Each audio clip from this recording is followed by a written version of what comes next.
Calçados estiveram este ano em Milão, na maior e mais prestigiada feira internacional do mundo. Os sapatos portugueses foram vistos por mais de 40 mil visitantes de todo o planeta, potenciais compradores que confirmaram a qualidade do calçado nacional. A reportagem especial desta semana mostra a importância destas feiras para os empresários de um setor que depende quase exclusivamente da exportação.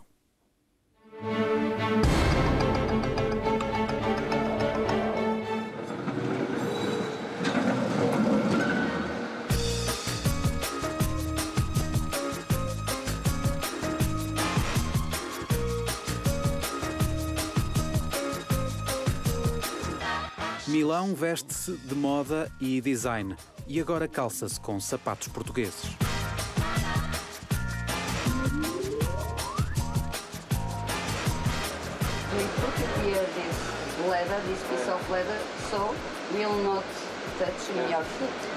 Salomé Almeida e Ludo van der Vol têm uma relação comercial há 10 anos. Numa década, criaram a base de confiança onde assentam agora todos os negócios. Na Feira de Milão, o cliente belga foi novamente à procura do stand da Take a Walk, a marca de calçado de Guimarães que habituou Ludo a falar bem de Portugal e dos portugueses. Why? Because we like Mourinho? No, I'm joking. Because the Portuguese factories are very open with new impressions, new evolutions, and so this is a difference with other countries that in the past were stronger than in Portugal. So the mentality is good. Portugal cresceu, mudou de mentalidade e aprendeu a responder às exigências do mercado externo. We like to work in a certain way, confidence. So we are not changing all the time. When the suppliers are honest and they deliver in time, then we are very happy with them.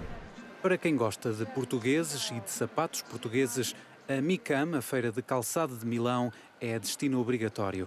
Na edição de 2010, a delegação lusa foi a segunda maior estrangeira, apenas superada pela Espanha. Ao todo, mais de 1.600 expositores de cerca de 50 países fazem desta feira de calçado a maior e a mais prestigiada do mundo. Por estes corredores passam mais de 40 mil visitantes ligados ao setor. A MICAM é uma montra para o mundo. Nós temos que estar presentes, não só pela conquista do novo cliente, mas também porque os clientes que temos têm que nos ver e é uma forma de nós apresentarmos as nossas coleções completas e um incentivo de concretizar no timing certo a coleção. O nome francês disfarça as raízes lusas. Profession Boutier é a marca da Ferreira e Avelar, empresa de fiéis com mais de 60 anos. Aposta na qualidade e no calçado para um público do setor médio-alto. Os nossos sapatos rondam entre os 150 euros a 220, depois é uma questão de materiais, os materiais é que mandam, não é? Se tem peles exóticas, poderá 1.000, 1.500 euros, dependerá todos os materiais. A qualidade e o preço colocam os sapatos da Profession Boutier fora do alcance das carteiras comuns. Entre os clientes que podem calçá-los está o presidente francês, Sarkozy, conhecido por ter cuidados especiais com os sapatos que usa. Houve um assessor que efetuou a compra de 2 ou 3 pares de sapatos e ele comunicou-nos, olha, teve cá uma figura importante da política francesa, neste caso Sarkozy, e claro que nos controlou. E colocamos logo isso no site, veio logo notícia, que nos deixa certamente contentes, muito contentes. Aquele pormenor do salto mais alto, isso já não é convosco? Isso poderá ser connosco, certamente. Se nos comunicarem diretamente com a empresa, certamente temos essa atenção. Se ele precisar... Ele e qualquer cliente. Atualmente, a Ferreira e Avelar exporta quase tudo o que produz. O nome ajudou a empresa a entrar no mercado francês. As feiras internacionais, como a de Milão, serviram de alavanca para chegar a todo o lado.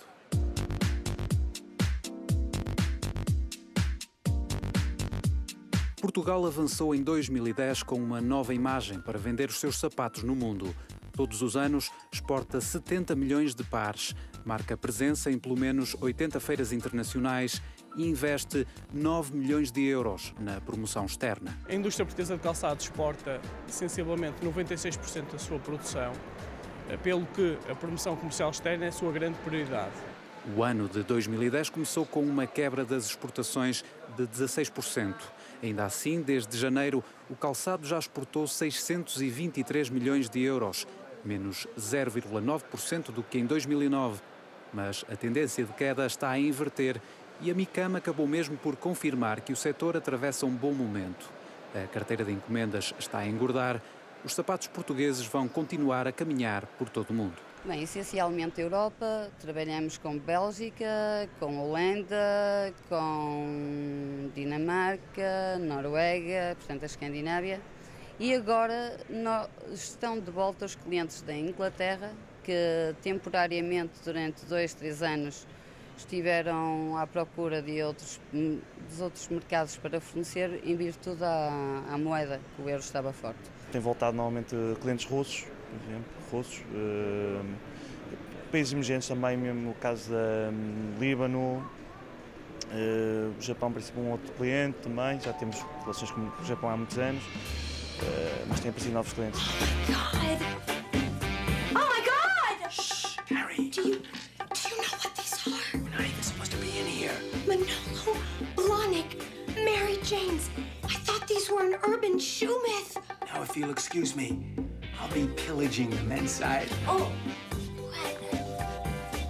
Well, they almost fit. Seria preciso estar na pele da personagem da série Sexy a Cidade para perceber o que significa, afinal, ter nos pés um par de sapatos Manolo Blahnik. Mas há muitas reações semelhantes na vida real a muitos sapatos com outros nomes. Há muito que aquilo que calçamos deixou de ser meramente acessório. Os sapatos estão associados a arte, design, moda, tendências e rimam quase sempre com algum nome italiano. No que diz respeito ao calçado de luxo, Itália e Portugal estão no mesmo patamar. A indústria portuguesa do calçado está a investir cada vez mais na exportação. Presentes nos 5 continentes, os sapatos portugueses primam pela qualidade, pelo design, mas não pelo preço. O preço médio de um par de sapatos italiano é de 24 euros. Um par português custa à saída da fábrica mais de 21. A qualidade dos dois é equiparável, mas Itália tem mais fama. Infelizmente, as empresas portuguesas ainda não têm a mesma imagem de marca que têm as empresas italianas. Fundamentalmente, este não é um problema do setor do calçado, é um problema da generalidade da economia portuguesa, uma vez que a Itália tem associado a si uma imagem de um país de moda, design. 21 euros para os sapatos portugueses e 24 para os italianos. Pode parecer barato, mas com estes valores, Portugal e Itália são mesmo os países com o calçado mais caro em todo o mundo. A China, o eterno concorrente, apresenta um preço médio inferior a 3 euros por par. Está aqui uma diferença muito significativa entre a realidade de uma indústria e de outra, e as empresas portuguesas seguramente não querem competir com base no preço com países como a China, querem sim afirmar-se pelos mais variados fatores competitivos em países de referência como a Itália. Portugal não quer nem pode competir com a China. A estratégia está definida. É preciso apostar na qualidade e na imagem. As empresas portuguesas investem cada vez mais no desenvolvimento de marcas próprias. Segundo a Apicaps, nos últimos 3 anos nasceram cerca de 70 novas marcas. Só nos primeiros 8 meses de 2010 criaram-se 17. As empresas lusas inovam e tornam-se cada vez mais competitivas. Okay, so I'll take the 3-story and plus Isabelle Cassel é francesa e encontrou em Milão muitos sapatos com design criativo e arrojado. Estes são portugueses. So let's say we make another style in this color. Okay, and this color with this style. A nova coleção da IS conquistou Isabelle Cassel. A presença em Milão garantiu à marca da Joia Calçado, uma das mais antigas empresas de Felgueiras, a representação num importante sítio de vendas online, lado a lado com algumas das mais reconhecidas marcas do mundo. I think there are a large range of colors, but it's not hard color. I mean, it's sweet like pastel, and I think it's really different, and but not too hard to wear. A IS foi criada a pensar no mercado externo. A Joia Calçado criou a marca porque também já percebeu que o sapato português tem de apostar na imagem para ser reconhecido lá fora. É um investimento que é feito a pensar, como já disse anteriormente, em outro retorno. E esse retorno, que para mim por vezes é muito mais positivo, tem a ver com a mensagem que passamos para o consumidor, para o comprador.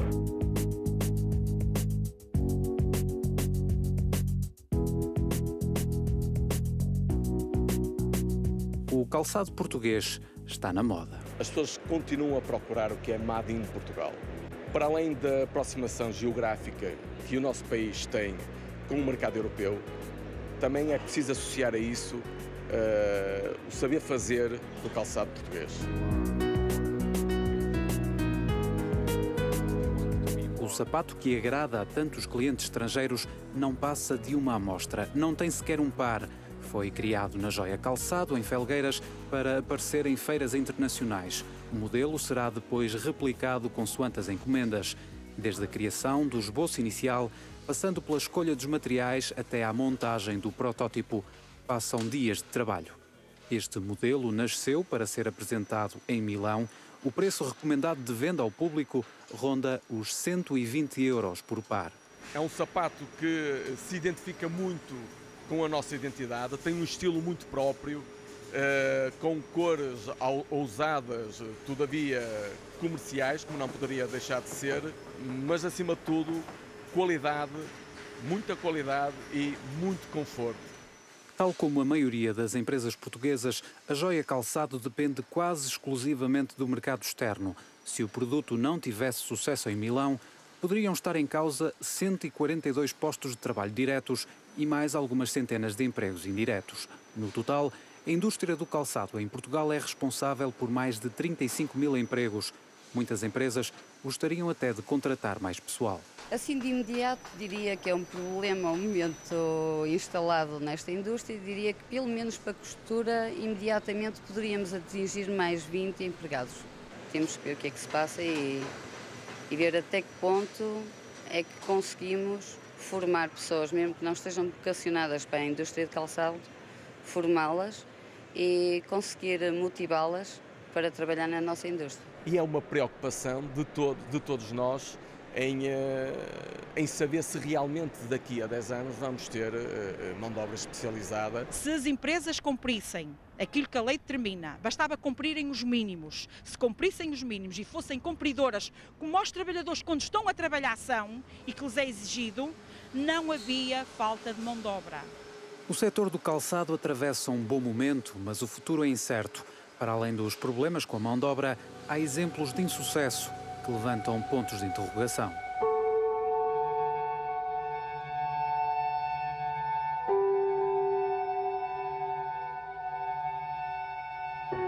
A Roda, em Santa Maria da Feira, parecia intocável. A empresa alemã chegou a ter mais de 3 mil trabalhadores. Há cerca de 2 anos, entrou em insolvência. Portugal dependia das encomendas da casa-mãe. A um determinado momento, o investidor que comprou a casa-mãe decidiu não entregar mais as encomendas a Portugal e, portanto, como Portugal não tinha marca própria, não tinha outro cliente, não teve outra alternativa a não ser dar entrada do processo de insolvência. Outro gigante do calçado, a Aerosols de Esmoriz, chegou a ter 3 fábricas e mais de 600 funcionários. Hoje dá trabalho a cerca de 150 pessoas. Não se sabe até quando. A empresa foi reestruturada. Agora chama-se Move On e mudou-se para as mãos do maior grupo privado de calçado na Índia. Esta questão deixa-me preocupada. É uma empresa indiana. Não nos podemos esquecer que o grupo Aerosols tinha uma empresa na Índia. E o meu receio aqui é que o objetivo deste grupo indiano seja a empresa da Índia e que acabe por encerrar a empresa em Portugal. Eu espero sinceramente que isso não aconteça. As empresas de capital estrangeiro, como a Move On ou a Rode, são importantes para o país, mas deixaram há muito de ser determinantes. O peso destas empresas nas exportações do setor baixou mais de 30% em 2000 para 11% em 2009. O motor da indústria do calçado está nas pequenas e médias empresas com capitais totalmente portugueses. O setor é exemplo para um país que se quer cada vez mais exportador, cada vez mais competitivo. Vamos às previsões do tempo para amanhã, quarta-feira, começando pelo norte do A estatística confirma que as mulheres portuguesas trabalham em média mais 5 horas do que as restantes mulheres europeias. Significa que têm mais dificuldades em conciliar trabalho e família. Vamos conhecer 3 casos. Beijinhos ao papá. Vamos lá, beijinhos ao papá. O dia começa cedo na casa de Carla, tão cedo que muitas vezes começa ainda no dia anterior. Por volta das 7 horas começa o nosso dia-a-dia. Levantamos as crianças, logo de manhã o marido começa a tratar das suas tarefas, entretanto visto os meninos, depois dos meninos vestidos, pequenos almoços, uma máquina de lavar a roupa muitas vezes, outras vezes preparar a máquina de lavar a louça, porque tem que ser, ou estender umas peças de vestuário, é o nosso dia-a-dia. Carla foi mãe aos 29 anos, faltou por um à média nacional. O retrato traçado pelo Instituto Nacional de Estatística diz que a mulher é mãe pela primeira vez aos 28 anos. Joãozinho, tudo em ordem. É diferente do retrato da mulher portuguesa apenas no que diz respeito aos filhos, porque a maior parte só tem um. No resto, em tudo o resto, a vida desta professora de inglês é igual a todas as outras. É extremamente difícil, por vezes, conciliar, se queremos fazer o nosso trabalho bem feito. Eu falo por mim, eu gosto daquilo que faço e, portanto, empenho-me ao máximo. E é extremamente complicado cumprir a 100% este papel de mãe coruja e o de excelente professora, que é o que eu pretendo.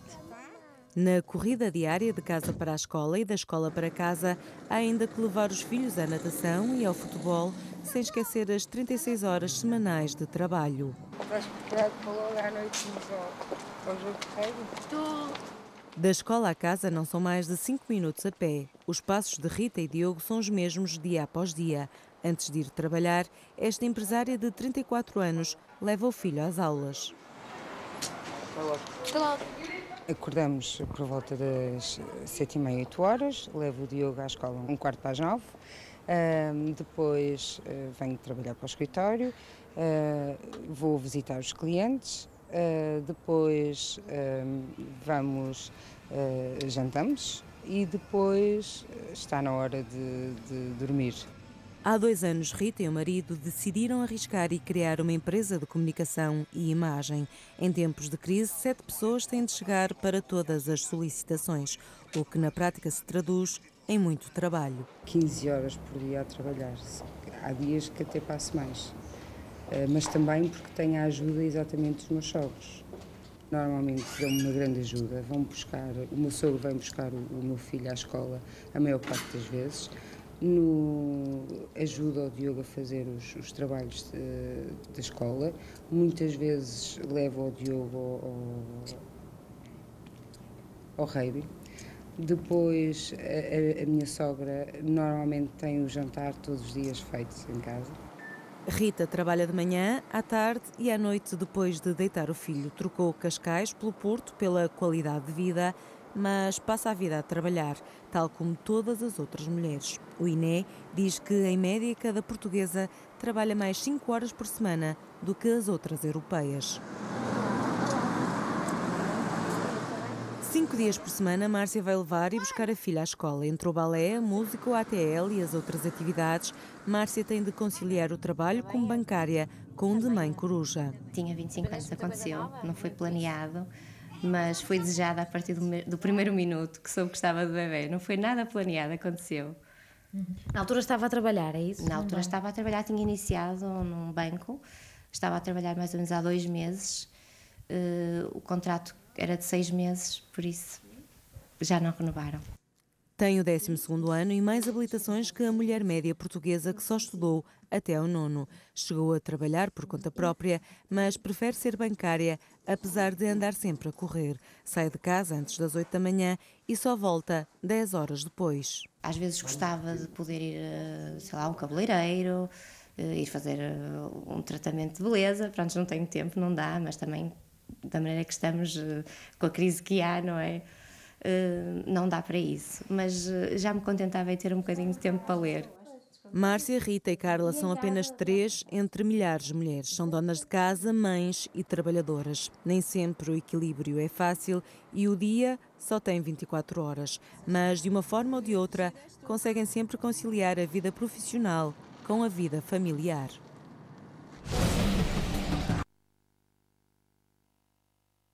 18 anos. É também a idade de Ana Luísa, que nasceu poucas horas depois do arranque da primeira televisão privada em Portugal. O aniversário desta universitária, que quer ser jornalista, foi celebrado no Porto, na SIC. Olá, Ana Luísa. Então, bom dia, sou a Lúcia. Então, e tu hoje fazes 18 anos, não é? Quando Ana Luísa nasceu, no dia 6 de outubro de 92, às 10:20 da noite, a SIC contava já com 310 minutos de emissão. Estava no ar A Guerra das Rosas, com Danny DeVito e Kathleen Turner. Ela cresceu realmente já a ver a SIC, não foi? Foi. Ana Luísa passou o dia de aniversário na SIC, no Porto. Agarrou num microfone e descobriu que por cá se fazia há 18 anos. Recordo-me perfeitamente desse dia. Foi em Vila Nova de Famalicão, no tribunal, um julgamento com o meu colega Carlos Rico. Éramos 4 os repórteres aqui na SIC no Porto e tínhamos que batalhar imenso, porque tínhamos uma vasta área para cobrir. Estávamos, na altura, não tínhamos ainda escritório, não tínhamos sede, trabalhávamos num pequeno espaço, numa cave, onde não tínhamos, conseguíamos ouvir rádio, não conseguíamos ter televisão, não havia esta facilidade agora dos telemóveis e, portanto, tudo era muito difícil, aquilo era tudo uma grande aventura. E para irmos editar as peças, as nossas reportagens, como também não tínhamos ainda uma ilha de edição, como existe agora aqui, estávamos a trabalhar num carro a que nós chamávamos carinhosamente a Roménia. A redação é agora bem diferente. Ana Luísa é estudante de comunicação social, quer ser jornalista desde miúda, mas nessa altura tinha outros interesses. O que é que tu lembras quando és pequenina assim? Muito pouco. Programas tipo Bereré, A primeira memória dela? Noite da Malinga também costumava ver, coisas desse género. E o que é que tu levou para o jornalismo? Muita coisa. A partir do 8º ano comecei-me a interessar por isso. Tem preferência pela política e economia, não vai à bola com o desporto. Até gostava de fazer reportagem, mas sonha ser pivô. Mas às vezes, se em frente ao espelho, imagino como é que será eu estar um dia assim sentada em frente à cama.